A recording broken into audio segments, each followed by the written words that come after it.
সালমান শাহ সম্পর্কে যেহেতু তোমাকে চাই অনেক সুপারহিট একটি ছবি এবং সেই ছবিতে আপনিও অভিনয় করেছেন, একটু সালমান শাহ সম্পর্কে আপনার কাছে জানতে চাই।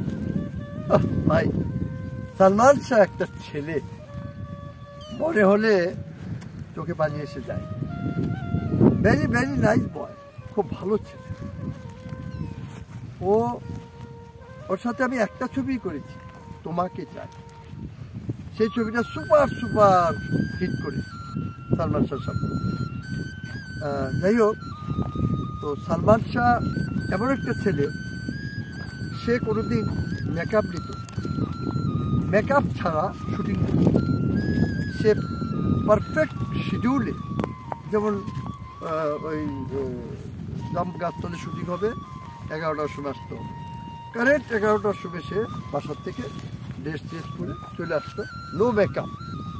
এই কিন্তু ক্যামেরা রেডি, আমারে কইতো বড় ভাই ওস্তাদ বস কেমন আছেন, খুব মজা করতো, ওই ভেরি নাইস বয়। এই সালমান শাহর কথাগুলো আমার এখনো মনে পড়ে, খুবই ভালো ভালো একটা ছেলে। সালমান শাহকে আর খুঁজে পাওয়া যাবে না, আর সালমান শাহর মতো আরেকটা শিল্পীও তৈরি করা যাবে না। এটা হচ্ছে যে ব্যক্তি জীবনে আপনাদের চোখে থাকা বা সামনে থাকা একজন সালমান শাহর আচার আচরণ কেমন ছিল? আর আচার আচরণ খুব ভালো ছিল, কোনো সময় মানুষের সাথে খারাপ দেখি। আমি একটা ছবি তার সাথে করেছি। তো একটা জিনিস, আমাদের একটা ছেলে ছিল সোনা মিয়া, যে তার 200 কেজি এই মোটা সোনা মিয়াকে সে খুব আদর। আমরা অভিনয় করতে দেখেছি একসঙ্গে। হ্যাঁ, মোটা মোটা মোটা সে স্নেহ করতো। যেই সেটে সালমান শাহ শুটিং করতো, সন্ধ্যা পর্যন্ত ওই বসে থাকতো। বাইরে যাওয়ার সময় সালমান শাহ তার হাতে 1000 টাকা দিয়ে চলে যেত। যখন শুটিং হইতো যাইতো, আরে পাইলে আরে 1000 টাকা চলে, মানে মানুষকে মানে স্নেহ মায়া মমতা এই জন্য।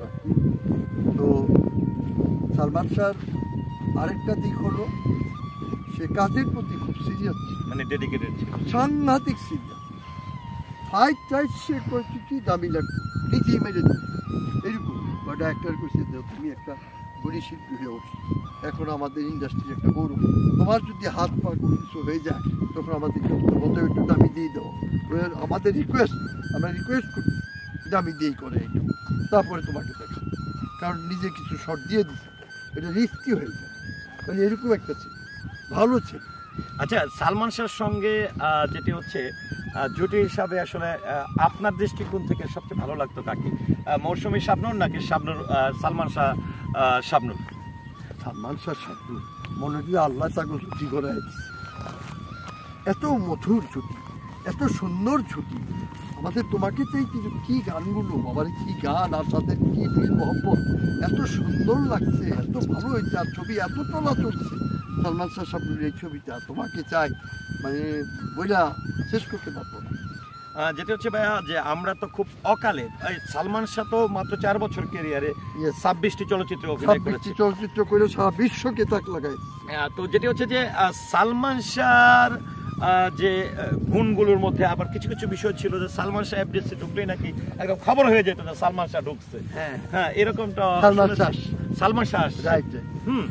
আরেকটা জিনিস হচ্ছে ভাইয়া, যে সালমান শাহ যখন মারা গেলেন আপনি কোথায় ছিলেন এবং এই খবরটি আপনি কিভাবে পেয়েছিলেন? সালমান শাহ যখন মারা গেল তখন এগুলো তো অনেক কিছু বলতে পারবো না, কারণ হচ্ছে কি, সালমান শাহ তো একটা ছেলে ফ্যানের রটকে আত্মহত্যা করতে পারে না কেন? তার কিসের অভাব?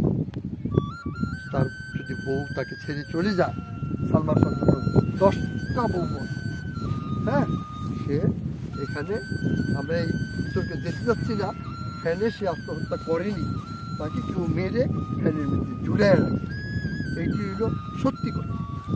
এবং যেটি হচ্ছে ভাইয়া, সালমান ভাই তো যখন চলচ্চিত্রে আসেন তখনই তিনি বিবাহিত ছিল। হ্যাঁ, তো অনেকেই বলেন যে সালমান ভাই যখন শুটিংয়ে যেতেন তখন ওনার ওয়াইফও যেতেন এবং তিনি ওয়াইফকেও যথেষ্ট ভালোবাসতেন। তো তোমাকে চাই ছবিটি যখন একসঙ্গে করেন, এই তোমাকে চাই ছবির শুটিং এর সময় কি সালমান ভাইয়ের ওয়াইফ শুটিং এ যেতেন, বা তাদের সালমান ভাইয়ের এবং তার ওয়াইফ সামিরার সম্পর্কটা আপনারা কতটা গভীর দেখেছেন? আমি আমার তোমাকে চাই সেটি আমি সামিরাকে কোনোদিন পাইনি, তবে তাদের মধ্যে সুন্দর একটা মধুর সম্পর্ক ছিল। সামিরা তো নায়িকা থেকে কোনো অংশে কম না, এবং শাবনুরের সাথে খুব বান্ধবী ছিল, শাবনুরের সাথে প্রচন্ড বান্ধবী ছিল, মানে একটা ঘনিষ্ঠ বান্ধবী সোজা কথা।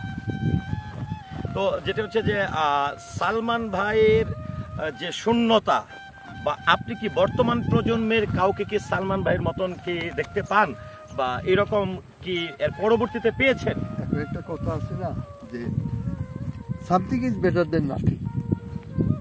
একজন চলে গেছে, সে তো আর ফিরে আসবে না, অটোমেটিকলি মাঠটা খালি আছে। এখানে একটা ভালো খেলোয়াড় ছিল, সে খেলোয়াড়টা চলে গেছে, অতএব মাঠটার মধ্যে যে আসবে সেই কিন্তু মাঠটা দখলে নিয়ে নেবে।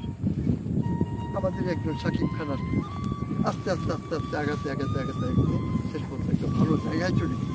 তো যেটা হচ্ছে ভাই, আজ এই অল্প দিনের কেরিয়ার এখনো কিন্তু মনে হয় যেন প্রতিদিন নতুন করে সালমান শাহর ভক্ত তৈরি হচ্ছে।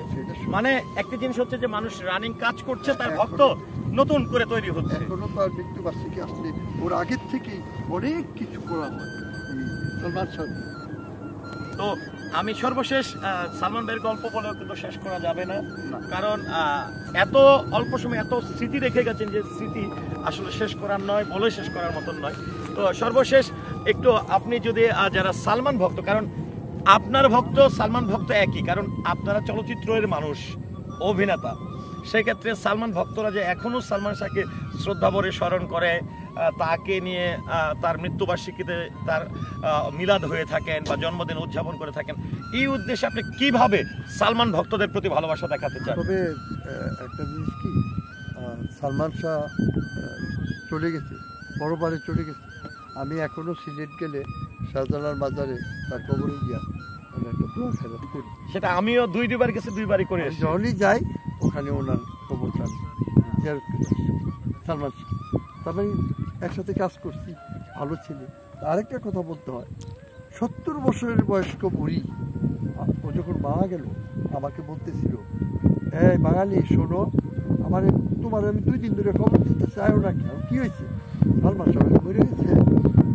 আপনি জানেন, আপনি কেমনি জানলেন? সালমান শাহ জানেন কেমনি? সালমান শাহ চিনেন কেমনি? ওই 2টা গান দেখছিলাম, ওরা বড় ভালো। একটা 70-80 বছরের মহিলা বলতেছে এই কথা।